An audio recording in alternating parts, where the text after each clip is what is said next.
So the book I chose was Little Red Riding Hood by Trina Shard Hyman.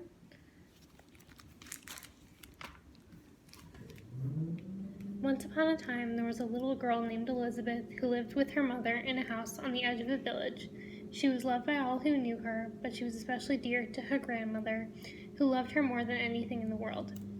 One day, the grandmother sewed a red velvet cloak with a hood and gave it to Elizabeth for her birthday. It looked so pretty, and she liked it so much that she would never wear anything else, and therefore everyone called her Little Red Riding Hood.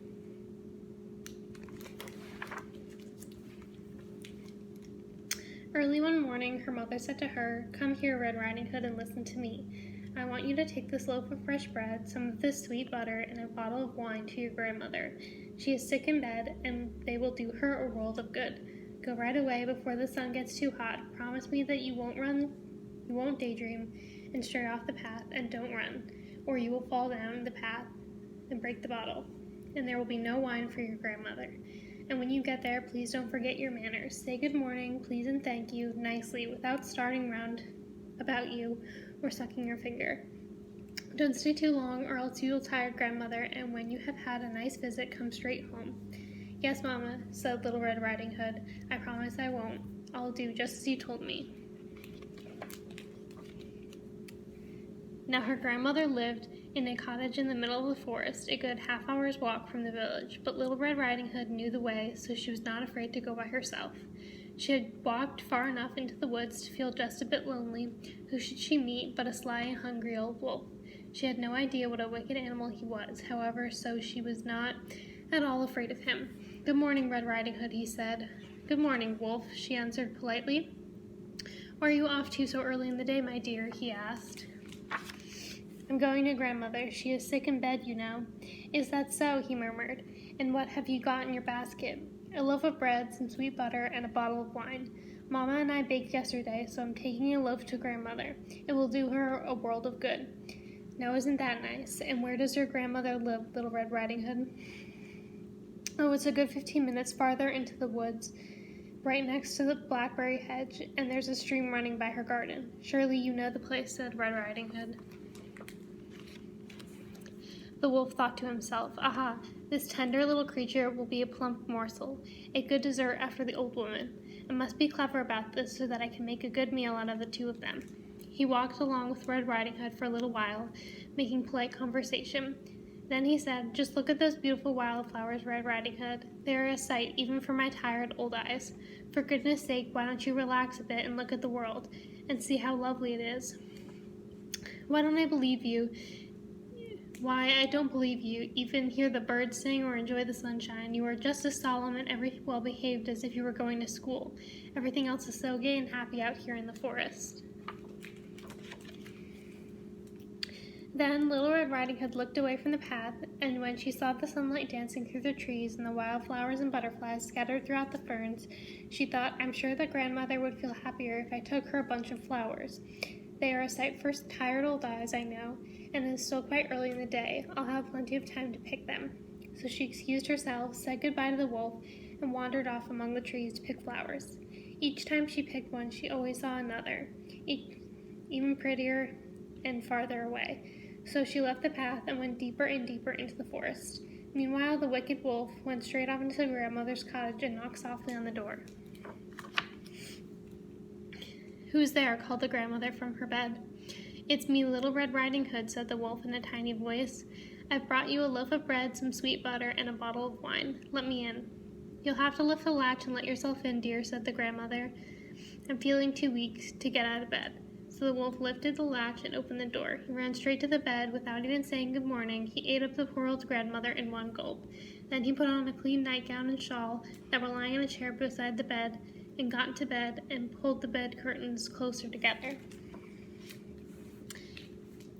In the meantime, Little Red Riding Hood wandered here and there, picking flowers until she had such an armful she could barely hold them all. Then she suddenly remembered her grandmother and the promise she had made to her mother. She found her way back to the path and walked straight to the cottage. When she got there, she was amazed to find the door open, and she tiptoed in. She felt quite frightened, but she didn't know why. "What's wrong?" she thought. "I always liked coming to grandmother so much. Why should I feel afraid? Can it be because she is sick?" "Good morning, grandmother," she called, but there was no answer. She then went quietly to the bedroom and pulled the bed curtains back. There she lay, her grandmother, but she had drawn her shawl down over her face and looked very odd.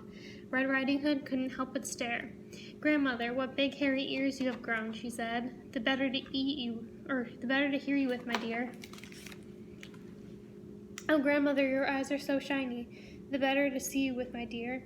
"Your hands look so strange, grandmother. The better to catch you and hug you with, my dear." "Please, grandmother, why do you have such big sharp teeth?" "Those are to eat you up with, my dear." As the wolf said this, he sprang out of bed and ate up poor little Red Riding Hood. Then, having finished his first good meal in many weeks, the wicked wolf went back into bed, pulled the covers up, and soon was snoring as loudly as you can imagine. Not long after that, a huntsman from the village happened to be passing by the grandmother's house. "By Jiminy," he thought, "the old lady is snoring much too loudly. Maybe I should stop in and see if there is anything the matter with her." So he went right into the house and up to the bedroom, where he saw the old wolf fast asleep in the grandmother's nightgown and shawl with a fat stomach full to bursting.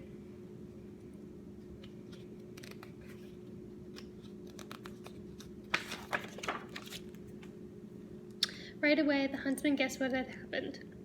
"So here you are, you old sinner," the huntsman said. "I've been looking for you for all these years, and now this is where I find you."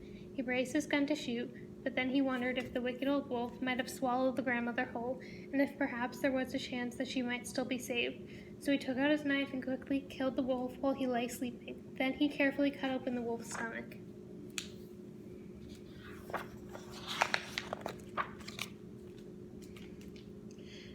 At the first cut, he saw the red velvet cloak, and after a few more slashes, the little girl jumped out and cried, "Oh, thank you, I was very frightened. It was so dark inside the wolf." Next, the grandmother climbed out, alive but hardly able to breathe from fright and exhaustion. They thanked the huntsman with all their hearts, and he was so glad to see them both alive and well that he hugged Little Red Riding Hood and shook the grandmother's hand over and over again. They were all quite happy. The huntsman skinned the wolf and took the pelt home to nail on his door. Little Red Riding Hood and her grandmother sat down together to eat the fresh bread and sweet butter. The grandmother drank some of the wine. After a while, the grandmother felt quite strong and healthy and began to clean up the mess that the wolf had left in the cottage. As Little Red Riding Hood walked home through the woods, she thought to herself, "I will never wander off the forest path again as long as I live. I should have kept my promise to my mother." She was comforted, though, that she had at least minded her manners and had always said, "Good morning, please, and thank you." So this obviously is the same plot of the regular Little Red Riding Hood story. Trina Schardt-Heimann just retold it a little bit differently than the Brothers Grimm. There's different themes displayed within the book, like the importance of obeying your parents in the beginning, when her mom said you should just follow the path and then go to your grandmother's house, but still be polite. And another theme was being cautious of strangers. Obviously, you should be more cautious of the wolf than she was. The story has a sense of built-up suspension at the end when she meets the wolf in bed, when she still thinks it's her grandmother. The repetition where it's like, "Grandmother, what big eyes you have, what big ears you have, what big teeth you have." It adds a sense of suspense to the story at the end and kind of leaves you on the edge of your seat.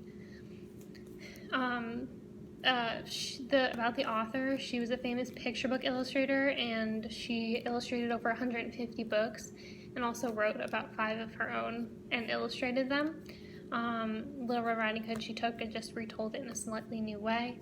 The book was redesigned in the 1980s and has that distinct drawing feel that pictures in different picture books in the 1980s had. So some of these were her drawings. And she's world renowned for all of her designs and paintings. And yeah.